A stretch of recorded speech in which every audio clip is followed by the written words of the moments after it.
Assalamualaikum warahmatullahi wabarakatuh. Hai adik-adik, perkenalkan namaku Kasintia. Kali ini aku akan menjelaskan materi IPA untuk SD mengenai misteri bawah laut. Kak, belajar apa sih kita hari ini? Nah, di sesi kali ini kita akan belajar mengenai laut dan manfaat laut, kedalaman laut dan ciri-cirinya, organisme laut, serta fakta lautan. Yuk kita simak. Apa itu laut? Ada yang tahu nggak nih, kira-kira laut itu apa sih? Nah, laut adalah sebuah perairan asin besar yang dikelilingi secara menyeluruh atau sebagian oleh daratan. Kalian pernah nggak nih ke pantai atau lihat lautan atau naik kapal? Nah, ketika kalian melihat laut tuh rasanya kok luas banget ya, nggak kelihatan ujungnya. Nah, tahu nggak sih fakta lautan di bumi? Fakta lautan di bumi, ternyata bumi sebagian besar ditutupi oleh lautan sebanyak 71%. Sedangkan daratan yang kita tinggali, termasuk benua, pulau, dan kepulauan, hanya menyisakan 29% saja. Bayangkan luasnya kayak apa?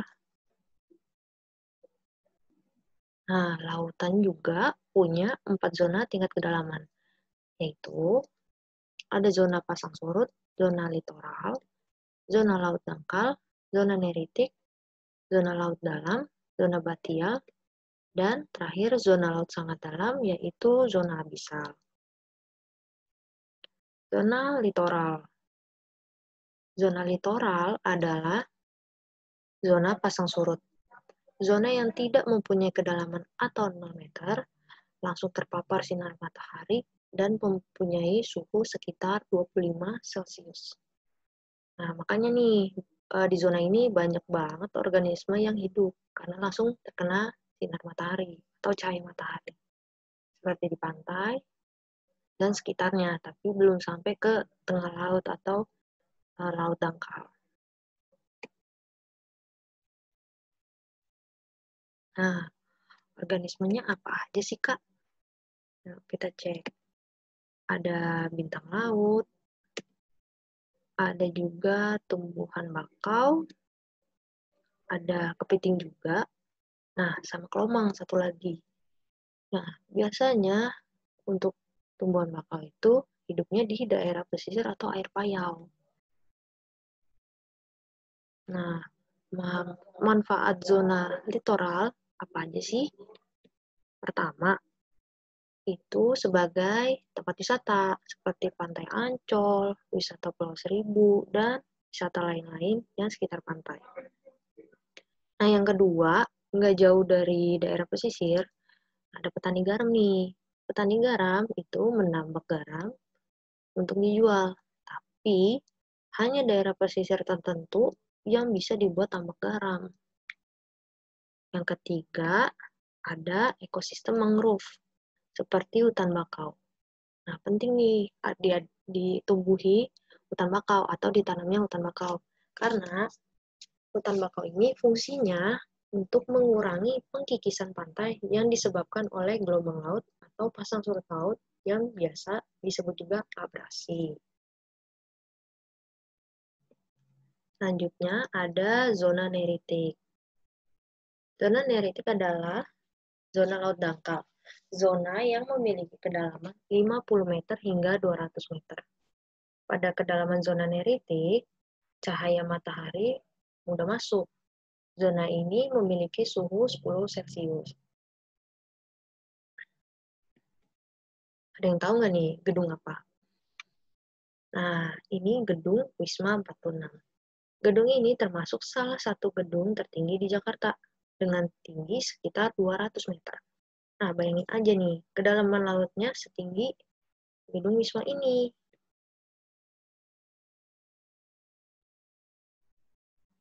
Nah, di zona neritik juga banyak ditemukan hewan maupun tumbuhan, dari yang kecil hingga yang agak besar. Seperti ikan nemo, ada kerang kima. Ini tapi kerangnya dilindungi ya, nggak boleh diambil. dan jenis kerang-kerangan lainnya atau ikan-ikan hias lainnya. Nah, untuk tumbuhannya itu ada terumbu karang, rumput laut, dan tumbuhan laut lainnya. Manfaat zona neritik itu apa sih? Nah, manfaat zona neritik adalah untuk pencari ikan oleh nelayan sebagai wisata bawah laut juga.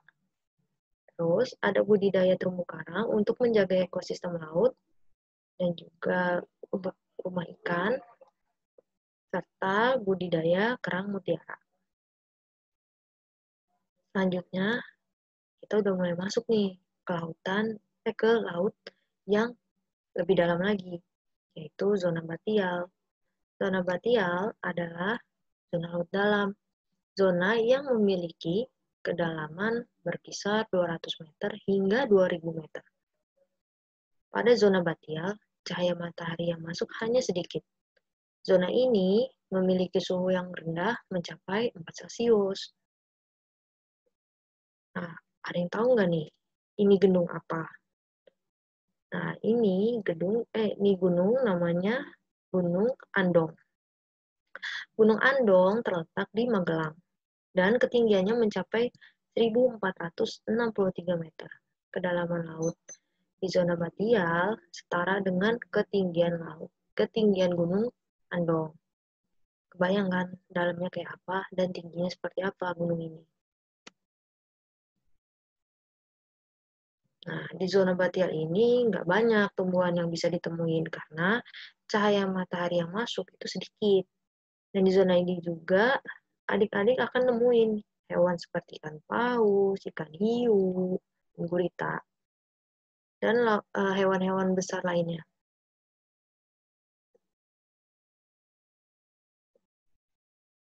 Nah, di zona batial ini biasanya dimanfaatkan oleh para tentara angkatan laut untuk latihan perang dan juga dimanfaatkan nelayan untuk menangkap ikan laut besar seperti ikan tuna, ikan tongkol, dan ikan-ikan lainnya.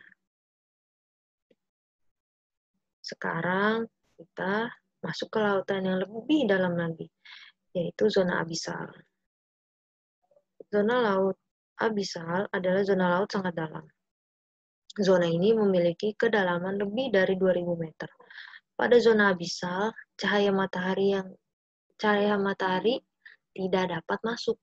Nah, suhu di zona ini sangatlah rendah, yaitu 2 sampai 3 Celcius aja. Nah, zona laut abisal itu sangat gelap. Kedalaman zona laut ini setara apa nih? Ayo, ada yang tahu ini gunung apa? Ini adalah Gunung Merapi.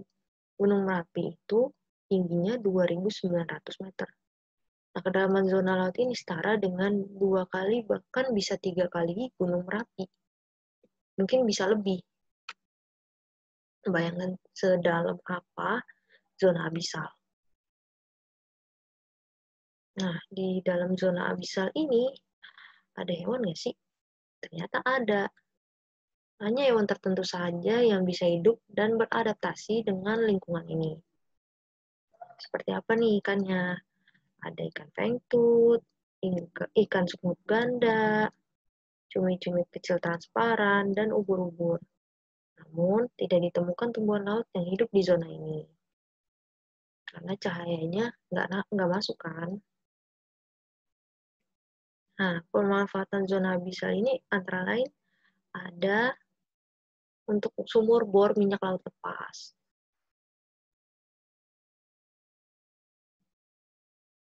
Nah, mengapa ya sangat sulit mengeksplor lautan dibandingkan daratan? Nah, ini penjelasannya. Pertama, di awal pelajaran tadi kan kita sudah belajar nih fakta lautan, yaitu di bumi ini hanya 70% lebih banyak lautan dibandingkan daratan. Selain itu, juga manusia membutuhkan alat bantu nih, seperti tabung oksigen. Tabung oksigen tuh terbatas untuk dipakai, karena kita nggak bisa berlama-lama dalam air.